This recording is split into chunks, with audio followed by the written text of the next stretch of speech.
All right, I guess we're live. There was countdown and there's a ticker on the side. So yeah, we're good. Oh yeah, there it is.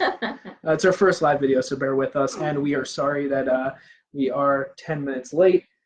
Technical difficulties or baby difficulties, whatever you want to call it. Yeah. We're working on we're working on it. Just a month into this parenting thing, actually almost two. I don't know if I'm too soon. 7 weeks. But anyway, so we decided to change things up a little bit and do couple chat live. I'm Matt, if you don't know. I'm Jackie. And we did a couple episodes of couple chat a long time ago, and we couldn't figure out the format we wanted to go with, and we decided that since quarantine, we've been trying to keep busy. And this is one of the things we decided that we wanted to bring back. So we thought maybe doing it live would be fun. Instead of it being scripted or edited, we just sit here, talk to our fans. I know we only have 150 right now, but we thank everyone for joining our page a couple weeks ago. And so here we are. We're just going to talk quarantine movies. We came up with a list ourselves, so my top 10, her top 10, and we just thought we'd give it to the people, tell you guys what we're thinking. That's what couple chat was always meant to be about: movies, video games, books, music. So we're bringing it back every Tuesday, and we're going to start with movies again. So, Jackie, would you like to start with your first film on the list? Sure. So you didn't introduce Nate. This is Nathan. This is Nathan. Hi, Nate. He's 51 days old today. And he's being really good right now. Yeah. For now. That's why I have this one.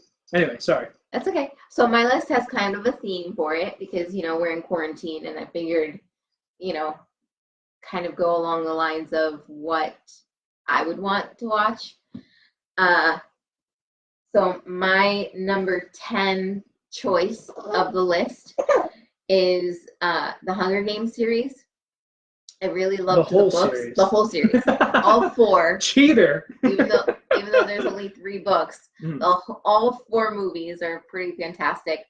I do have to say that Catching Fire is my absolute favorite. I'm with you on that. Book and movie.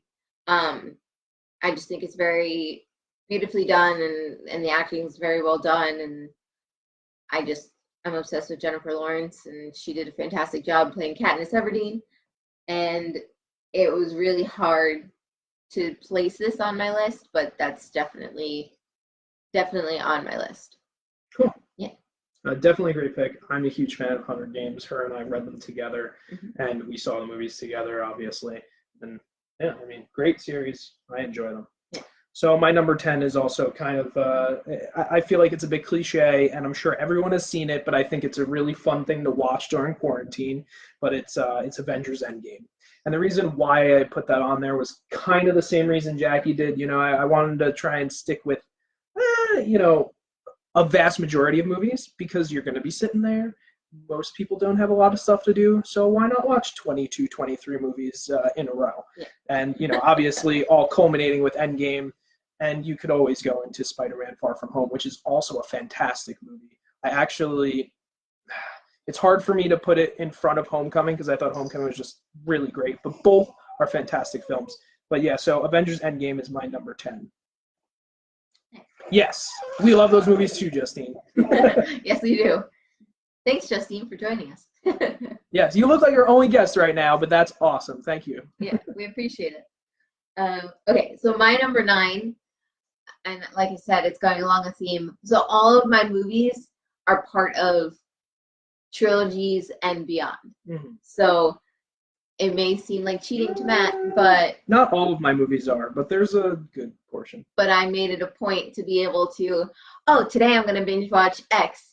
I thought that way too, but so I didn't mention this, but I also wanted to keep with a 2019 theme. Smile. So all of these movies came out in 2019, except Gotcha. except one movie came out in 2020. So I just the reason why I did that was because I mean some of them bleed into franchises or series, Sure. but some of them are just really great movies that came out this year that but we didn't do couple chats. So I wanted to inform people of like movies that I thought were really great this year as well. Yeah. And not to say that any of his movies aren't great. I do Oh, love really? I probably love all the movies on his list. Yeah, we don't know each other's lists. But we don't. This is the first time we've heard each other's lists or seen them or whatever. So this is really fun. So my number 9 pick is, speaking of, X-Men. So I love the X-Men series before like Apocalypse and before Wolverine's extended universe or whatever they want to call it. So the 3, X-Men, X-Men 2, and X-Men United or X-Men Last Stand. They're some of my favorite movies, and I'm a huge Wolverine fan. Yes, but I will not watch the Wolverine Origins series. Sorry, guys. No, but Logan was fantastic. Logan was phenomenal. So I'll bunch that into this with these X-Men and Logan. But yeah, out of those 4 movies, Logan's definitely my favorite. But I'm a huge Marvel fan, and I love the X-Men, and I will watch those movies all the time, no matter how cheesy, no matter how silly it may seem, or how crappy the graphics may be from back then. It's still something that was a stay home for me, and I really enjoy it. So that's my number 9. Awesome. So keeping up with the franchises, my number 9 is Star Wars: Rise of Skywalker. I personally thought the movie itself was okay. I mean, I've always felt that this new trilogy was kind of tacked on at the end, but I'm a huge fan of Star Wars, so I wanted to put Rise of Skywalker on there because if you're a huge Star Wars fan, we have all the time in the world to watch all 9 films and the side films as well. So do it. I haven't done it myself yet, but I would love to sit down and rewatch 1 through 6 for sure. Yeah. And now that Rise of Skywalker is on Blu-ray, I'm thinking of picking it up anyway because I enjoyed the film and I'd like to see it again anyway. But not much to say more than that about Star Wars. I mean, anybody who knows me knows I'm a huge Star Wars geek. So yeah. So my number 8 movie or series is Back to the Future. Ooh. Yeah. Not even on my list and one of my favorite movies. That's crazy. Well, remember 2019. I know. Well, that's I put myself in that stipulation. So. Yeah. Well, Back to the Future for me is something that like has become really special for us as a couple too, because we got to experience the 25th anniversary where it was the day that was set in the second movie, so It was really fun. But it's a great series. The first one would have to be my favorite, just because you can't go wrong with the original idea. And there's not as many loopholes in the first one as there are in the second and third. Well, yeah, they just opened that can of worms up throughout 2 and 3. Yeah, they just kept putting holes in their idea. And exactly. It was great.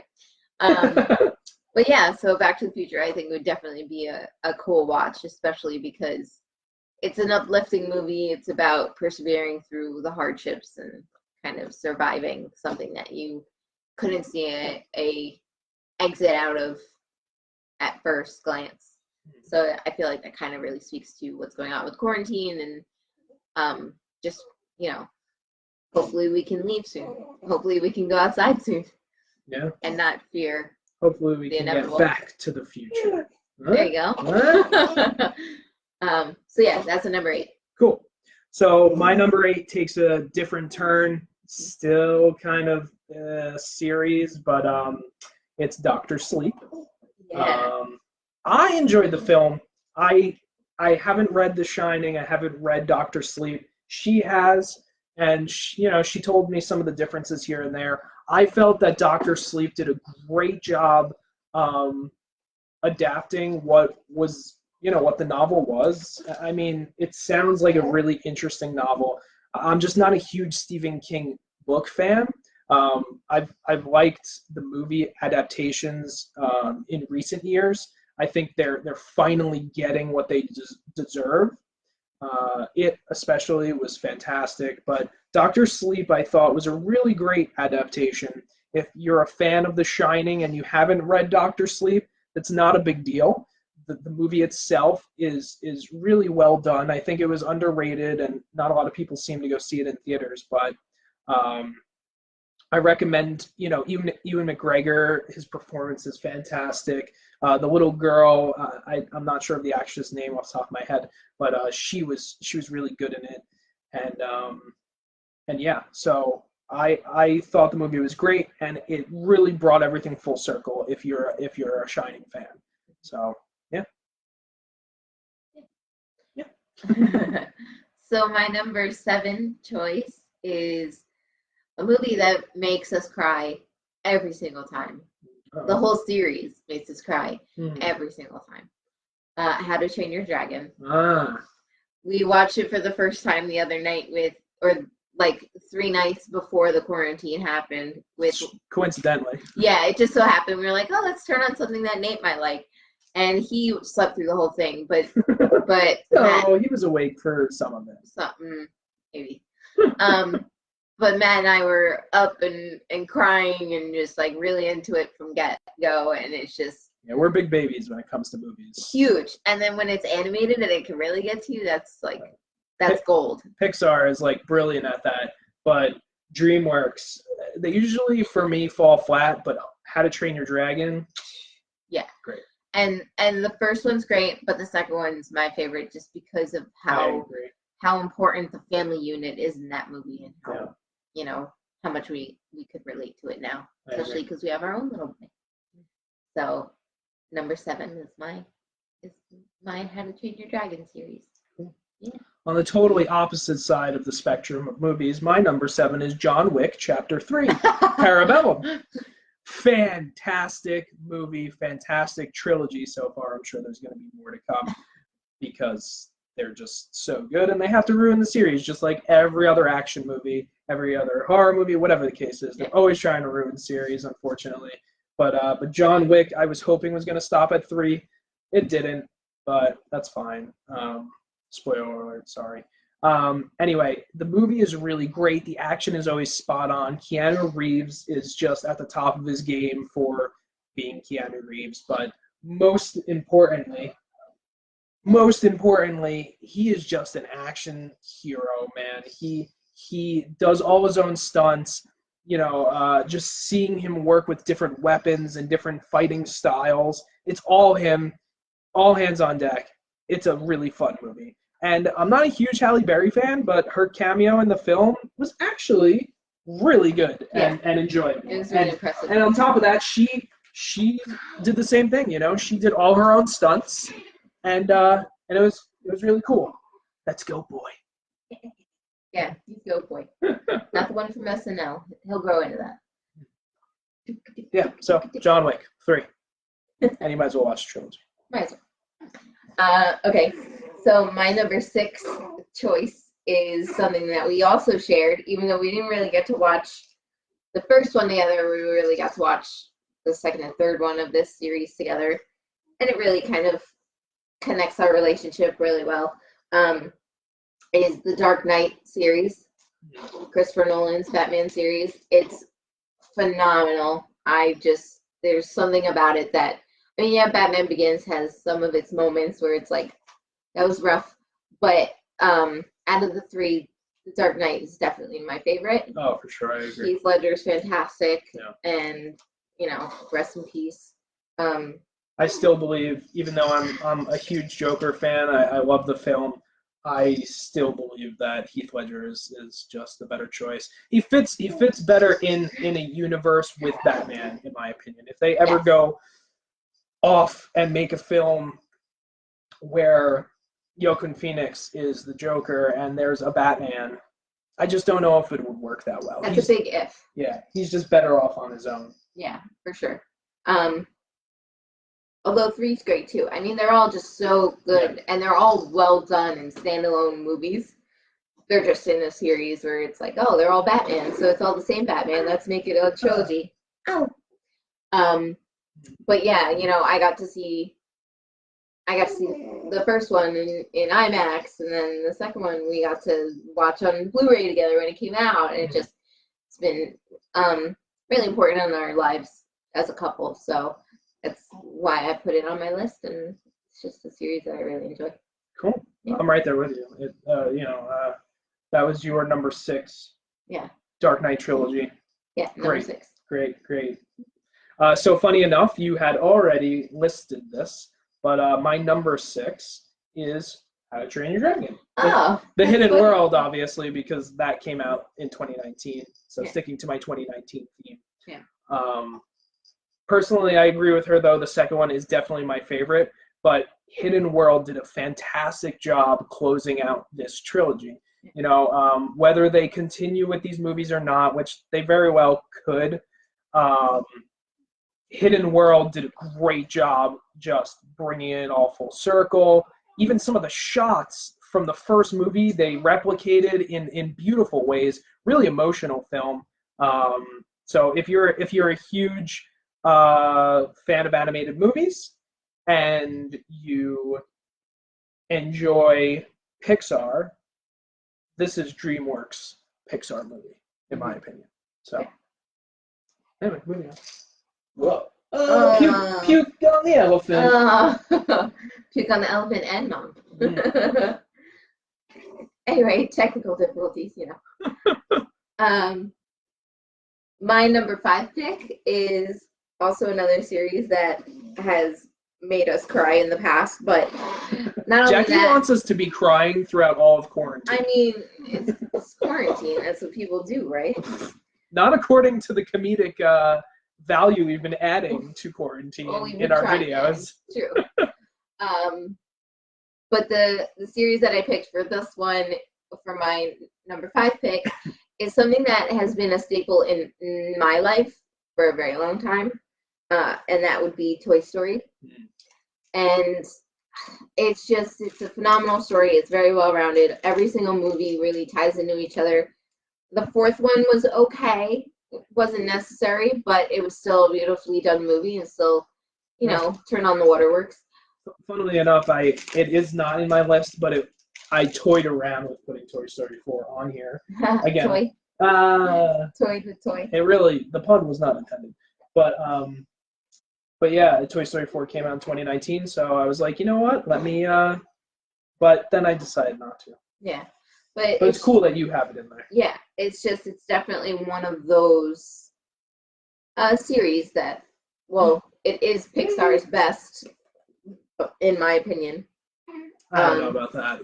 It's definitely my favorite. Well, yeah, one of the top. We'll have another video about that though. Oh yeah. Rank our Pixar. Our movies. Favorite Pixars, yeah.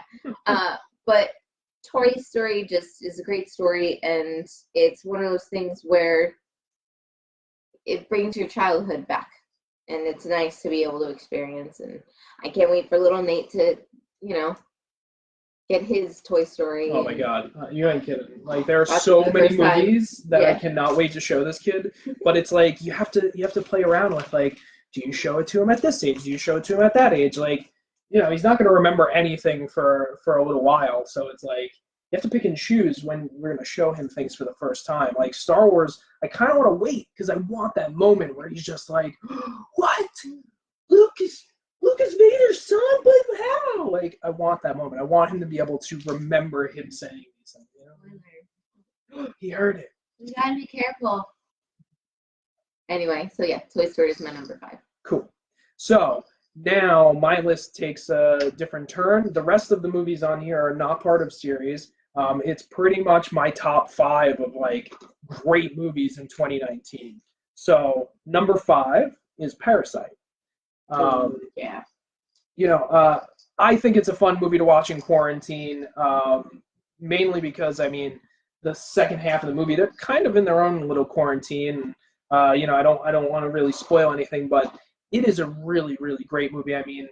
First international film to win Best Picture at the Oscars, huge deal. Politics aside, it's a huge deal, and Parasite deserved it. really great film. Directing, fantastic. You won't see what's coming when the whole thing is over. So I really recommend it, and that's definitely my number 5. Yeah, for sure. And not only did they win Best Picture, but they won Best International Film and Best Right. Director. So he won the trifecta, and Yeah. that had never happened in history. So it was really cool to be able to be a part of it and have seen it in the theaters and to be able to, kind of just see that happen, that history, which was really cool. And those Oscars were on Nate's birthday. Oh, yes, they were. February 9th. February 9th was when history was made for both of us. Right. Definitely. And shout out to James Johnston. He was actually the one to recommend Parasite to us. I haven't seen any trailers of it. She hadn't either. And he was like, don't watch anything. Just go and see Parasite. In theaters, it's worth it. Yeah. So that's what we did. Yeah, it was great. Cool. So that was your number 5. Yes, ma'am. So my number 4. Now, again, the theme here is series, right? Uh-huh. Is binging because Right. since Netflix Because we have the time and Hulu and all these to go along with our quarantine and chill video. right, and all these binging streaming services, you have to binge some movies. Yeah. So my number 4 pick is the MCU. Oh, well, there you go. It is the entire MCU. And I'm talking cheating. Chronological order from Iron Man to current Spider-Man Far From Home. And they're too good to not watch in the right order. Mike Gallagher. You don't have Facebook. My mom does. If you're listening, which you're not right now, but if you were, you should be telling Mike to watch the MCU. You should be watching the MCU. Everyone should be. Let's go. Do it. But it's so good, and it gets better movie by movie. Iron Man was, it was good, but it gets so good, and by Endgame and Far From Home, it's just I'm shocked at how they could keep topping their game. But they do it, and it's phenomenal, and to watch it from the get-go is really, really cool and interesting. But yeah, the whole MCU is my number 4 pick. And I can't pick a favorite movie, sorry. There's just so many good things about all of them. But you put Endgame on your list. Yeah, no. This is top 10 quarantine recommendations. Sorry. This doesn't have to do with my favorite Marvel movie. True. Anyhow, so Jackie's number 4, Yeah. MCU, the entire thing. Yeah. Cheating. Anyway. Not at all. So going along with my theme of basically my top 5 favorite movies of 2019 to watch in quarantine, number 4 is Knives Out. We saw this in theaters as well. It took me a little bit to get back on the Rian Johnson bandwagon because I am not a fan of Last Jedi at all. I don't like the movie. It took me a while to finally come to that realization because I'm a huge Star Wars fan. So when I saw Knives Out and the trailer, I was like, I don't know how I feel about it. But it is something different than what he's done before. It actually felt more like Brick, which Jackie still has yet to see. My fault. I really need to show it to her. But it feels more like Brick than it does his later works, which really was the thing that kind of reeled me back in. And I'm glad it did because it really is a fantastic film, really fun. The acting is spot on. Yeah. There are so many great actors in this movie, and they all kill it. All of them kill it, especially in my favorite, Michael Shannon he plays the total opposite character you would expect from him, and I love that Rian Johnson gave him the opportunity to play someone different from his character in Boardwalk Empire or even his character in Iceman, Guillermo del Toro's fish movie, which is escaping me for some reason. Oh, Shape of Water. Shape of Water, right. Yeah. Fantastic movie. I don't know why I forgot the name. But anyway, Knives Out, really great. Really, really great. I recommend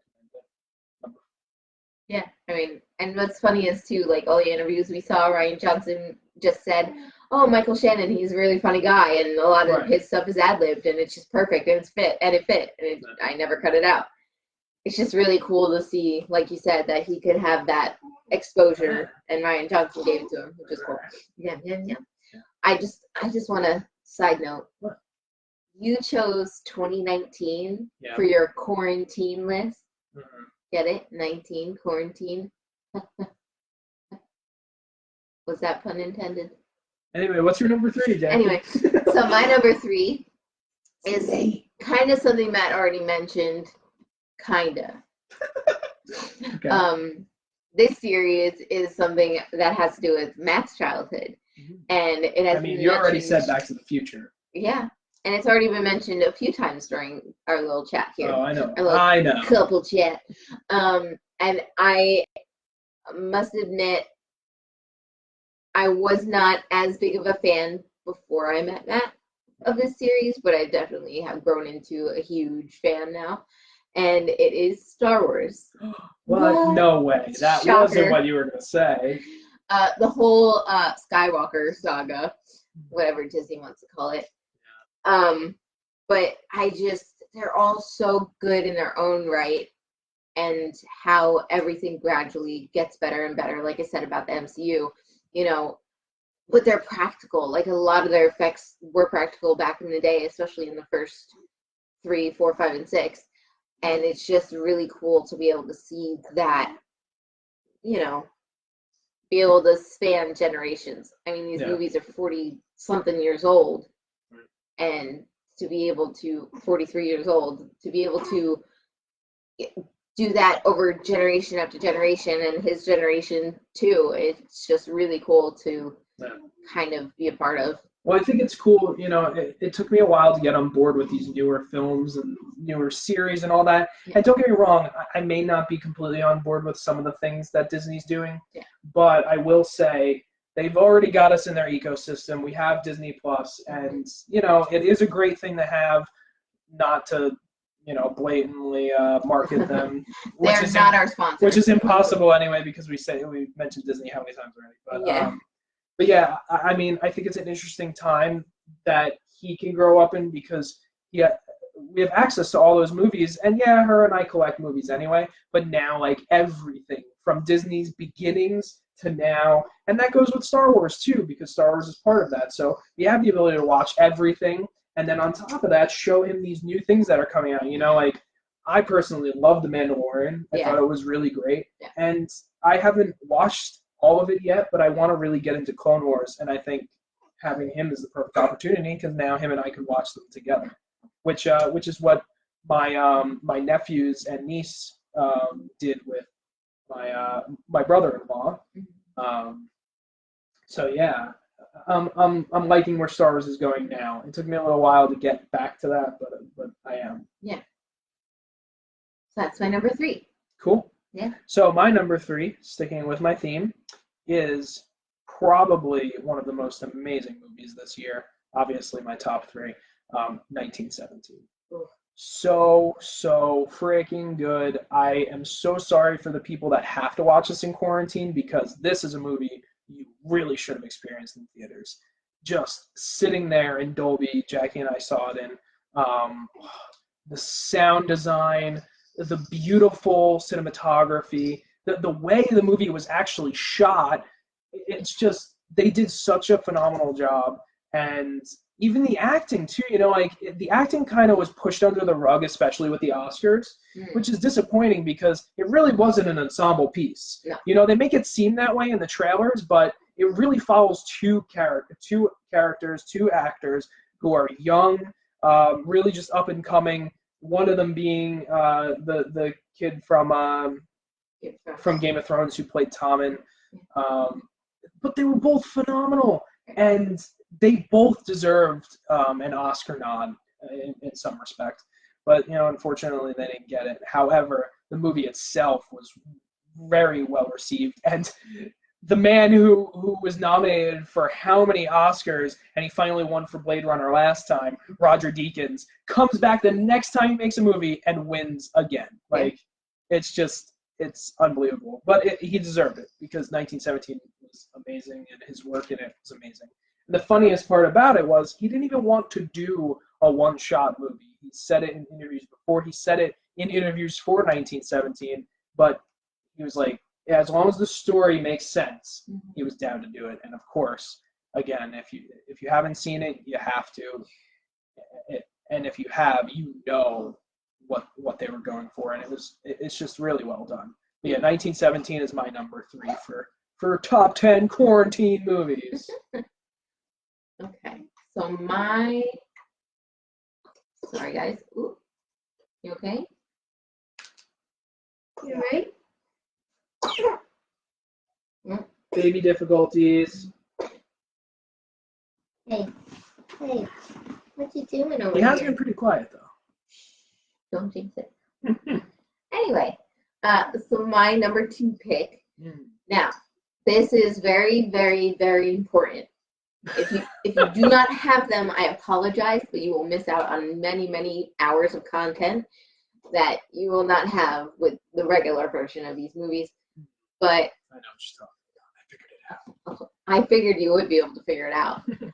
But my number 2 pick is Lord of the Rings, the extended cut. Yeah, never watch the theatrical cut. Never, They're ever, terrible. ever. They're terrible. They're not.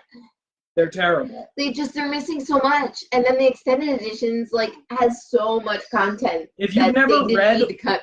If you've never read Lord of the Rings and you've never seen Return of the King extended edition, you don't even know what happens to Saruman.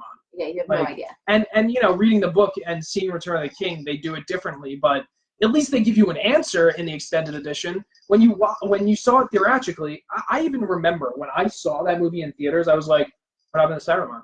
Why aren't they doing the Scouring of the Shire? Yeah. Are you kidding me? This movie was amazing, but where's the Scouring of the Shire? Yeah. So that always annoyed me. And then I remember, I'll never forget, when I got Return of the King for Christmas, I was like, oh my God, yes, the extended edition, cool. I threw it in my DVD player. I put it on. I was like, okay, see, Scouring of the Shire. Where is it? It's not here. Where? So what happens to Saruman? And then I looked it up, and then, whatever. I'm going off on a tangent here.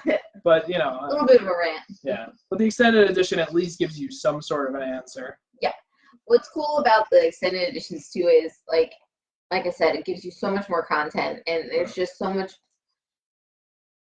in these movies already. Yes, I understand there are some people who cannot sit through these sorts of things because they can't handle the fantasy worlds and whatnot. But it's really good if you can. If you can just just a little. If you were disappointed, just get past the first hour and you'll be good. If you were disappointed with the end of Game of Thrones, pretty much 95% of the world, I might be in the 5% though. Yeah. But if you were, Lord of the Rings is full on way better than Game of Thrones ever was anyway, from start to finish. And it's 18 hours of content as opposed to 7 seasons. Yeah, exactly. 8. Oh, 8. Oh my God. No. But yeah, so Lord of the Rings is great, and the third one is definitely my favorite. I remember going to see it in theaters. My brother took me, and Mike fell asleep in the last 2 hours. Literally just zonked out. I have no idea how he slept through it, but it was just, I'm sitting on the edge of my seat. The credits start rolling. I'm crying because into the West, and I turn, and he's just waking up, rubbing his eyes, and it's like, you slept through that all, and nice. Yeah, it was just. I remember one memory from being in theaters for Return of the King, and that was we always went every Christmas to see Lord of the Rings with my stepdad's friends because he was the big nerd. They played Dungeons and Dragons. Well, true. Wait. They still play Dungeons and Dragons. True. They are still nerds. They actually did a video chat of, I don't know if it was Dungeons and Dragons, but they video chatted during quarantine. Yeah, so clearly nerds. But anyway, so he was the one that really got me into Lord of the Rings. So I guess I can't fault him for being a nerd then because I love the series. But I recall sitting next to one of his good friends, Tom Brennan, and when the Grey Havens happened and Frodo's being taken away, bawling my eyes out, and I turned to Tom, and he is too. we're just crying together like two sobbing geeky boys. The difference is I'm 13, and Tom's probably in his 30s at this point. Yeah. So yeah, but yeah, I'm with you on Lord of the Rings for sure. Yeah, an extended edition. Like we've done it in a day, but you could definitely tell everybody that. I mean, it's quarantine. You may as well. Yeah, but we did it in a day, not in quarantine. No, just because we wanted to. Because we wanted to. Don't watch The Hobbit. No, The Hobbit is garbage. Yeah. Absolute garbage. Money grabbing movies. Sorry, Peter Jackson. I loved you at one point in your career. Not anymore. Before you decided to be a sellout. I mean, what? Where's the? I should have on my keyboard here. Yeah. Sorry. Anyway, so that was Jackie's number 2. Yeah. My number 2 is my 2020 film. It was the only movie we were able to see this year because this guy showed up. But for Jackie's birthday, we went to see Onward, which is Pixar's newest adventure.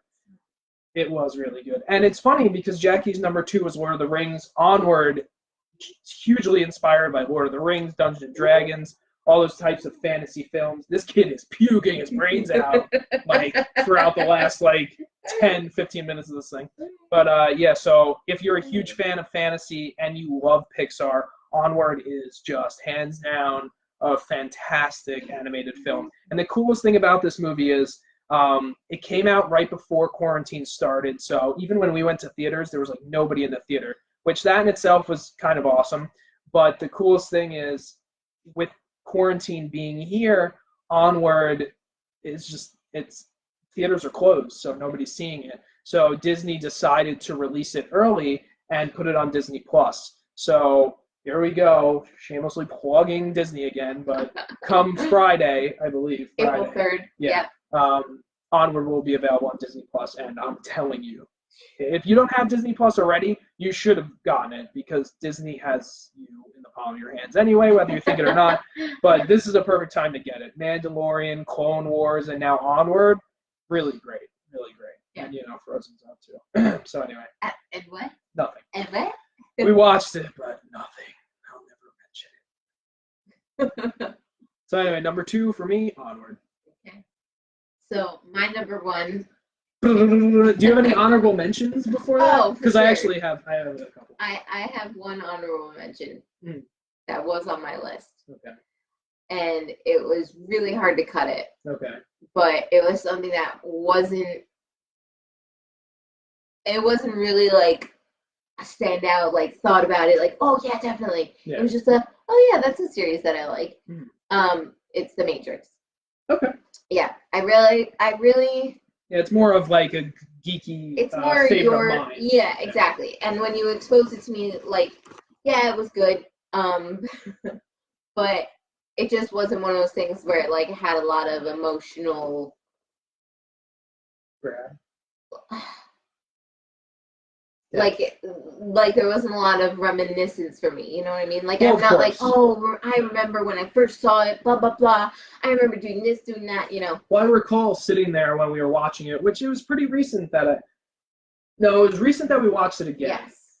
Because they re-released the first film. Yes. But I remember, obviously, I have so much nostalgia about the movies because I grew up with them, and I saw the second and the third one in the theaters. And it was a huge movie that I connected with my good friend Justin Ho, who later this week will be my first guest on the Han Films podcast. So stay tuned for that. I'm planning on releasing the first episode on Thursday. But Justin and I really connected with The Matrix. It was one of our favorite series at the time. And yeah, so I could see why that would be an honorable mention. Yeah, yeah. And series-wise, there really wasn't anything else. Oh, yeah. I mean, it's part of a series, but it's hard for me to put it on this list because I've only seen the one. But Die Hard. She's seen more than the one. I only remember the one because we watch it every Christmas. Because it's the greatest Christmas movie ever. Absolutely. But I'm with you there. I mean, the first one is probably the best one. Yeah. As time has gone on for me, it's definitely my favorite now. Die Hard with a Vengeance is awesome, but yeah, but that was my other honorable mention out of the two. Cool. So, and your number one is? My number one is, huh? Nothing. Go. My number one pick is Harry Potter. What? No way. The whole series, all 8 movies. Not the Fantastic Beasts because I don't want to know where to find fantastic. In your opinion, at least. No, I just don't know. I don't want to know where to find them. No, it's just for me, Harry Potter is the 1 through 7. Yeah. And I started at a very young age, 9, and just it's been there for me through hard times. It's been there for me through good times. I also listen to a podcast right now called Swish and Flick, and I love those girls, and they just they really build on my nostalgia and my love for Harry Potter already. Yeah. By kind of breaking it down and showing how those things affected me when I was a kid and me not even realizing it, and how important it is to me, and how I hope little Nathan will also love it when he grows old. And hope he's not growing old soon. I'm just saying, like, can't he love it when he grows young? When he grows super young. I just want to be able to share it with him, and Well, Harry Potter has always been that film series or book series that I parallel with Star Wars for me. Sure. Because you grew up with Harry Potter. It hits you early on in your life. Mm-hmm. Star Wars is the same for me. Mm-hmm. I was a couple years earlier. I'd say like 6 or 7. I really got into Star Wars. But yeah, I mean, and no fault of Jackie's. I blame myself for this, but it took me a long time to really get into Harry Potter. 10 years. No. It took him 10 years of dating and being married for two before he even read the books. Okay, and he didn't I've read them. seen all the movies. Okay, before but that is so different. Yeah, but I don't read a lot. Sure. And the audiobooks are great though. The audiobooks were fantastic, which is what I listened to. It was just too much for me to take on. But I appreciate the series a lot more now that I've listened to the books, and I love the movies again a lot more than I used to. But I've always loved the first 3, especially Prisoner of Azkaban. But I do. I love the series now. It's definitely one of my favorites, and I'm glad that her and I share the love for each other's favorite films. Yeah. Mine being Star Wars, hers being Harry Potter. Especially because obviously we want to geek the crap out of this kid over here. We're gonna geek you up. So we're gonna geek you up. We're gonna do that soon enough. I mean, he already was the child from The Mandalorian. The child, not. Sorry, I just had to do that.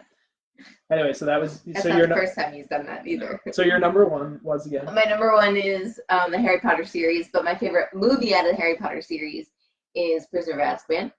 And my favorite book is Goblet of Fire, which the movie doesn't do it justice at all. Believe me. Just read I agree. If you want to watch still, if you want to watch or read whatever, so you need to read the first one, watch second and third, read the fourth one, and then don't watch the rest. No, the movies are still good. They're good. Somewhat. But the books are better. Anyway, so so that's Jackie's list. Yes. Now, I have 2 honorable mentions. My first one I kind of mentioned earlier, which was Toy Story 4, because Jackie put it on her list. Mm-hmm. I still love the film. It's just I didn't put it on there because I already had Onward as my Pixar film, and I felt that Onward was the better film this year. I mean, Toy Story 4 was good, but totally unnecessary. We didn't need anything after 3. 3 was phenomenal and did everything. So Toy Story 4 moved into my honorable mention. The other honorable mention, which I'm surprised you didn't say anything about this and it wasn't on your list, but my other honorable mention, sticking with 2019, was Once Upon a Time in Hollywood. I'm a huge Tarantino fan. So is she.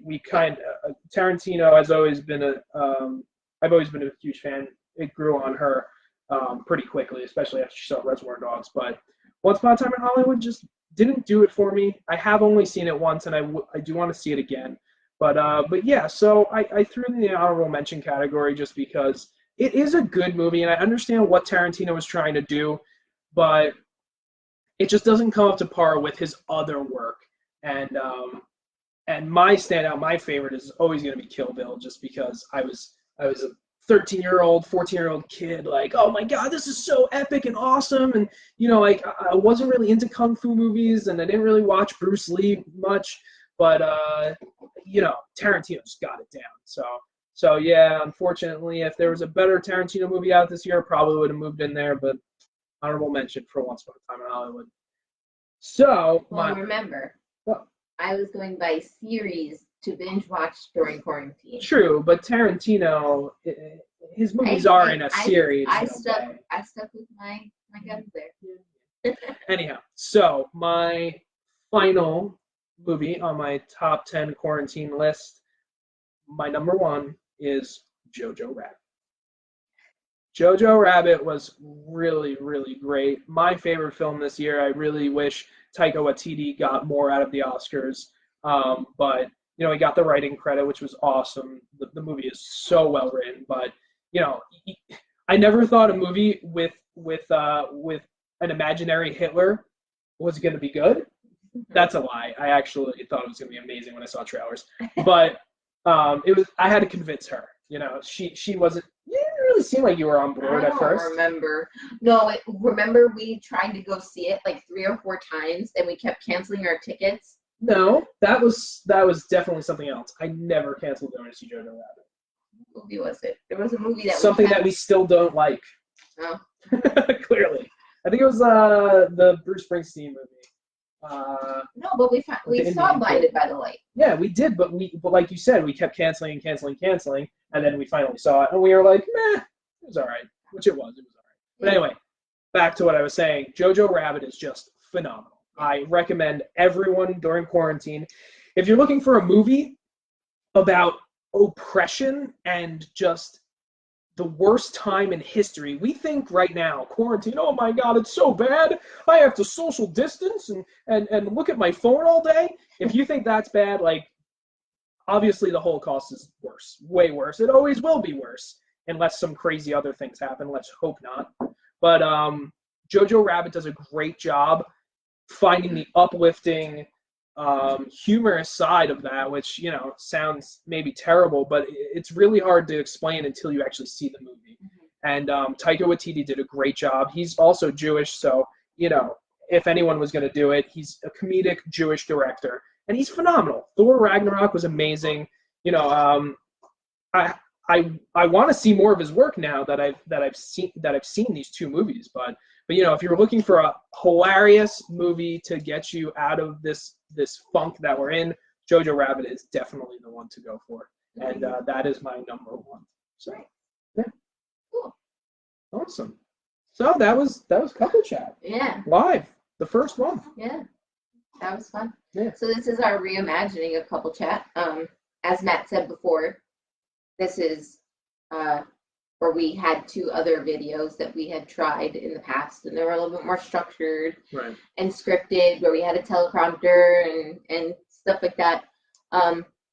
But yeah, we just felt like this would be a little bit more open and interesting, and maybe once we get a few more fans to watch, we can ask you guys questions or what your favorites are, or maybe get some suggestions from you guys to see what kind of list you want to see, like how I did the binge-worthy top 10 series, and how Matt did the 19 for quarantine. And Jackie's coining things that. Hey, I don't know. It works. But yeah, we would love to get our fans' feedback and just be able to go on in the future to be able to make this all happen and grow. And we would love to get our content out there. And he's spit up at them. Did he? Yeah. Spit up, boy. But yeah, we're just really excited and can't wait to keep bringing you guys content. And on Monday or yesterday, we posted our second quarantine video, so we're hoping to be able to continue posting those. And not necessarily about the quarantine. We're just, we're just trying to keep busy during this crappy time we're in, and we've had Here Are the Hahns for a little while. We kind of haven't done anything with it, and we were like, you know what? This quarantine's giving us the perfect opportunity to be creative again. So that's why we're here. That's why we're doing this. Yeah. And Then you we know, have him. Then we gotta show him off to the world because we're in quarantine and we can't show him to anybody right now. yeah. But yeah, we just really wanted to thank you all and just say, we're gonna Thanks, have Donna. yes, Aunt Donna, plenty, I promise. But we want to have, Monday videos. We want to do Tuesday couple chat. Wednesday will be our booper day, kind of our relaxed day. And then Matt has his Han film stuff that he's going to be posting with Fix It and Postcast. And here come the Han Films. Sorry, Yeah, Han Films podcast. Yeah. We're doing a lot, and we're really excited, and we want it to kind of grow and get out there, and for the world to see us, and for us to bring the world our content and our joy and our interests, and we're just really excited for the future and what it holds. Yeah, cool. Well, thanks for joining us. For the people that pop their heads in every now and again, we really appreciate it. Yeah. And we hope you guys come back next week. We plan to be back here Tuesday. So, thank you. And we didn't discuss this last time, but we have that sign. All right. I thought you were going to do it. Ready? Yeah. All right. Here are the Hahns signing out.